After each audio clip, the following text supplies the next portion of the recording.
ልጆችን ዲሲፕሊን ማድረግ ወይም ደግሞ ልጆችን ስርዓት ማስያዝ ማለት መቅጣት ማለት አይደለም። ልጆችን ዲሲፕሊን ማድረግ ማለት ልጆች ጥሩ ስነ ምግባር እንዲኖራቸው፣ ኮንፊደንስ እንዲኖራቸው፣ በወደፊት ህይወታቸው ውስጥ ጥሩ እሴት ያላቸው ልጆች እንዲሆኑ ልጆችን ትሬን ማድረግ ወይም ደግሞ ማስተማር ማለት ነው። ለዚህም ወላጆች እንዴት ልጆችን ትሬን እናደርጋለን ነው።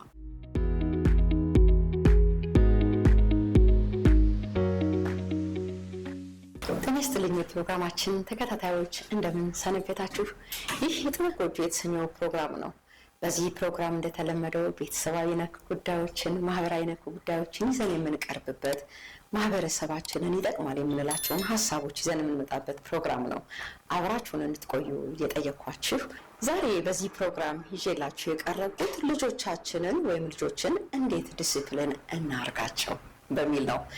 ባለፈው በሰራሁት ፕሮግራም ልጆችን ዲሲፕሊን ማድረግ አስፈላጊ ነው በሚል ሀሳብ ቪዲዮ ሰርችላችሁ ነበር። ብዙዎቹ ደግሞ እንዴት ነው ታዲያ ዲሲፕሊን የምናደርገው ልጆችን የሚል ጥያቄ አቅርበዋል። ልጆችን ደግሞ እንዴት ዲሲፕሊን እንደምናደርግ ዛሬ አብረን እናያለን። ልጆችን ዲሲፕሊን ማድረግ ወይም ደግሞ ልጆችን ስነ ስርዓት ማስያዝ ማለት መቅጣት ማለት አይደለም። ልጆችን ዲሲፕሊን ማድረግ ማለት ልጆች ጥሩ ስነ ምግባር እንዲኖራቸው፣ ኮንፊደንስ እንዲኖራቸው፣ በወደፊት ህይወታቸው ውስጥ ጥሩ እሴት ያላቸው ልጆች እንዲሆኑ ልጆችን ትሬን ማድረግ ወይም ደግሞ ማስተማር ማለት ነው። ስለዚህ ወላጆች እንዴት ልጆችን ትሬን እናደርጋለን ነው። ይህንን እንግዲህ አብረን እናያለን፣ እንዴት ልጆችን ትሬን እንደምናደርጋቸው። እንግዲህ ልጆች ቤተሰብ ልጆችን በአግባቡ ሲከታተላቸው፣ ትሬን ሲያደርጋቸው ወይም ደግሞ ዲሲፕሊን ሲያደርጋቸው በቀሪው ህይወታቸው ላይ አይደለም ለራሳቸው ለማህበረሰባቸውም ለአገርም ጥሩ ስነ ምግባር ያላቸው ልጆች ይሆናሉ። ስለዚህ ወላጆች ከልጅነታቸው ጀምሮ ልጆችን ማሰልጠን አስፈላጊ ነው። ከየትኛው እድሜ ጀምሮ ነው የሚሉ ሰዎችም አሉ። አዎ መቼም ከተወለዱበት እስከ 1 ዓመት ድረስ ልጆች ልጆች ናቸው፣ ብዙ ነገር ኮንሽስ አይደሉም። ነገር ግን በ1 እና በ2 ዓመት መጀመር ይቻላል። የሚገርመው ዲሲፕሊን ማድረግ ተው ያለ መፍቀድ አንዳንድ ነገሮችን ቀስ ያሉ ትንሽ የእነሱን እድሜ የሚመጥን ነገር ማስተማር እንችላለን። አሪ ነው የሚጀምረው። በአጠቃላይ ግን እንዴት ነው ልጆችን ዲሲፕሊን የምናደርገው ታዲያ? የመጀመሪያው ዲሲፕሊን ለማድረግ ወላጆች ከልጆቻቸው ጋር ጥሩ ግንኙነት፣ የጠበቀ ግንኙነት ሊኖራቸው ይገባል ማለት ነው። ይህ ማለት ምን ማለት ነው? የጠበቀ ግንኙነት ከዲሲፕሊን ጋር ምን ያያይዘዋል ልንል እንችላለን። አዎ ወላጆች ከልጆቻቸው ጋር የቅርብ ግንኙነትና ኮሚኒኬሽን ሲኖራቸው የልጆችን ስሜት ማዳመጥ፣ ልጆች ምን እንደሚያደርጉ፣ ልጆችን እንዴት ማስተካከል እንደሚችሉ ሊያውቁ ይችላሉ። ግን ከልጆች ጋር የማይገናኙ ቤተሰቦች ልጆችን ሲጀመር ዲሲፕሊን ማድረግ አይችሉም። ስለዚህ አብሮ በመብላት፣ አብሮ ጊዜ በማሳለፍ፣ አብሮ በማውራት፣ ልጆችን ፍቅርን በማሳየት ልጆችን ቀስ ብሎ ይሄ ትክክል አይደለም፣ ይሄንን እንደዚህ አድርግ እያሉ ልጆችን ትሬን ማድረግ ይቻላል። አይደለም ልጆች ትልቅ ሰዎችም እኮ ትሬንን ማድረግ አለብን ሁሉንም ነገር። ስለዚህ ወላጆች የቅርብ የመጀመሪያ ትሬነር ለልጆቻቸው ቤተሰብ ነው። በዚያ በልጅነት እድሜ ቤተሰብ ትኩረት ሰጥቶ ልጆችን ትሬን የሚያደርጋቸው አብሯቸው የሚሆን ከሆነ ልጆች ቤተሰቦቻቸው ጋር ሞር ግንኙነት ሲኖራቸው፣ ፍቅር የቤተሰቦቻቸውን ፍቅር ሲያገኙ ኮንፊደንስ ያላቸው ልጆች ናቸው የሚሆኑት። በራሳቸው የሚተማመኑ ወይም እንዲህ አይነት ልጆች ነው የሚሆኑት። የትኛውንም ቤተሰብ የሚነግራቸውን ነገር ለመስማት ቅርብ ናቸው። ለምን? ቤተሰቦቻቸው ቅርብ ስለሆኑ። ሁለተኛው ደግሞ ቤተሰብ የሚያወጣቸው መመሪያዎች ምን መሆን አለባቸው? ወጥ መሆን አለባቸው። በየጊዜው የሚዘበራረቁ ሳይሆን ወጥ የሆነ መመሪያ ለልጆች ማውጣት። ለምሳሌ ክላሳቸውን ማጽዳት፣ እቃዎቻቸውን በአግባቡ ማስቀመጥ፣ የጫወታ ሰዓት፣ የጥናት ሰዓት የሆነ እነዚህ ነገሮች መስመር የሚያስይዙት ወጥ በሆነ ነው።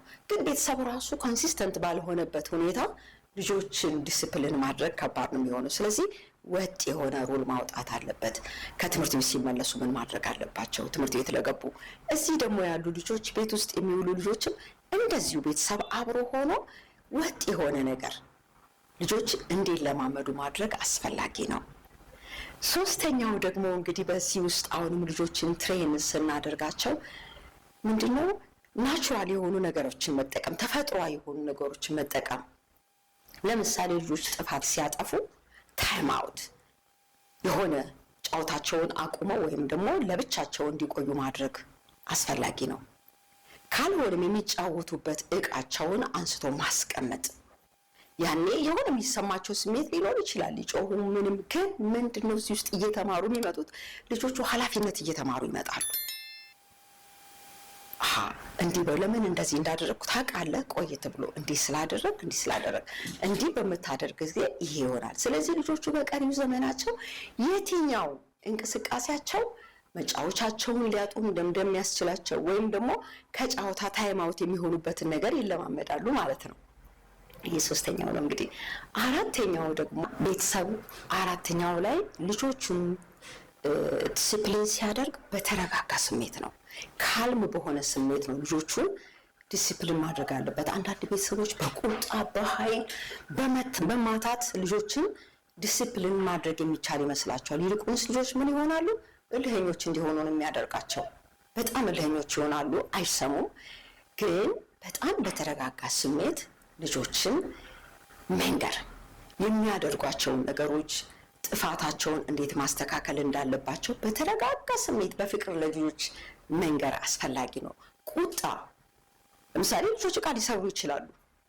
በሚሰብሩ ጊዜ ልጆችን ቀስ ብሎ ለምን እንደተሰበረ ለሌላ ጊዜ እንዴት መያዝ እንዳለባቸው እንጂ ዕቃውም ተሰብሮ እንደገና ደግሞ ልጆችን በጣም መማታት ወይም መሳደብ፣ በተለያየ አይነት መንገድ ስሜትን መግለጥ ይሄ ዲሲፕሊን ማድረግ አይደለም። አምስተኛው ደግሞ እንዴት ልጆችን ዲሲፕሊን እናደርጋለን ስንል ልጆች ጥሩ የሆነ ጠንካራ ጎን አላቸው። ያንን ጠንካራ ጎናቸውን ነው መጀመሪያ አጉልተን ልንነግራቸው የሚገባው። ይሄ ጥሩ ነገር አለ፣ በዚህ ጎበዝ ነህ፣ ይሄ እንደዚህ ነው፣ ይሄ እንደዚህ ነው። ጥሩ ጎናቸውን ነግረን ደግሞ መሻሻል የሚገባ ይሄ እንደዚህ እነዚህ ነገሮች ቢሻሻሉ በጣም ስማርት ትሆናለህ ብለን ከጥሩ ከጠንካራ ጎናቸው ተነስተን ነው ለልጆች መንገር ያለብን ማለት ነው። ስድስተኛው ደግሞ እንግዲህ ዲሲፕሊን ስናደርግ ልጆች እንደየእድሜያቸው በተለያየ መልኩ ነው ዲሲፕሊን ማድረገው። ህፃናትን ዲሲፕሊን በምናደርግበት መንገድ አንድ ጎረምሳ ወይም ደግሞ ቲኔጀር ልጅም በተመሳሳይ ሁኔታ ዲሲፕሊን አናደርግም። ስለዚህ የልጆቹን እድሜ ለይቶ ማወቅ። አንዳንድ ጊዜ አንዳንድ ቤተሰቦች ትልቁን ልጅ እንደ ትንሽ ልጅ ያሉ ወይም ደግሞ በጣም ልጅ የሆኑትን ልጆች እንደ ትልቅ አድርጎ የሚያስቡ ቤተሰቦች አሉ። እንደሱ ሳይሆን የልጆችን እድሜ ለይቶ ማወቅ፣ በዚያ በእድሜያቸውን በሚመጥን አይነት መልኩ ነው ልጆችን ዲሲፕሊን ማድረግ የሚያስፈልገው ማለት ነው። እንግዲህ የመጨረሻውና ሰባተኛው ዲሲፕሊን ማለት መቅጣት ሳይሆን ልጆችን ማስተማር ማለት ነው፣ ወይም ማሰልጠን ማለት ነው። አንዳንድ ሰው ልጆቹን ዲሲፕሊን ለማስያዝ በብዙ ምት አይደለም። በእርግጥ ልጆችን በትክክል ነገሮቻቸውን እንዲያውቁ፣ ስህተታቸውን እንዲያውቁ፣ ከስህተታቸው እንዲማሩ ማድረግ ነው ዲሲፕሊን ማለት እንጂ ምት አይደለም፣ ወይም ኃይለኛ ቁጣ ማለት አይደለም። ዲሲፕሊን በጣም ጥንቃቄ የሚፈልግ ነው። ልጆች ደግሞ በእንደዚህ አይነት በሪስፔክት አድርገናቸው፣ ፍቅር እያሳየናቸው፣ እየተንከባከብናቸው ዲሲፕሊን ስናደርጋቸው የሚያሳዩን ውጤትን መልካም ነው የሚሆነው።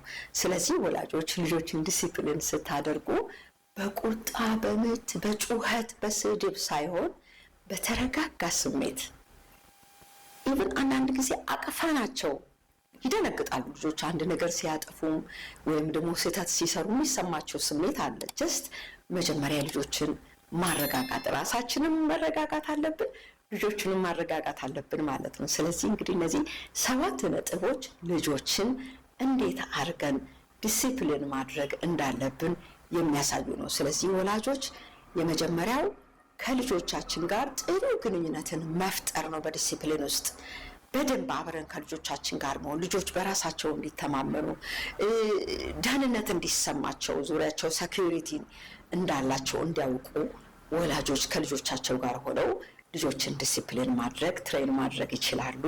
ኮንሲስተንት ወጥ የሆነ መመሪያን ወይም ደግሞ ሕግን በማበጀት ልጆች እንደዚሁ እንደገና ደግሞ ተፈጥሯዊ በሆነ መንገድ ልጆችን ትሬን ማድረግ ይቻላል። ሌላው ጠንካራ ጎናቸውን ለልጆች መንገር፣ ምን ጠንካራ ጎን እንዳላቸው ልጆችን ማሳወቅ። ከዚያ በኋላ ወደ ሌላው ትምህርት እንገባለን ማለት ነው። ልጆችን ትሬን ወደ ማድረግ ልጆች ስናደንቃቸው በጣም ስለሚደሰቱ ስናደንቃቸው ወይም መልካም ጎናቸውን ስንናገር ለሚቀጥለው ጥሩ ነገር ለማበጀት ጥረት ሲያደርጉ እናያለን።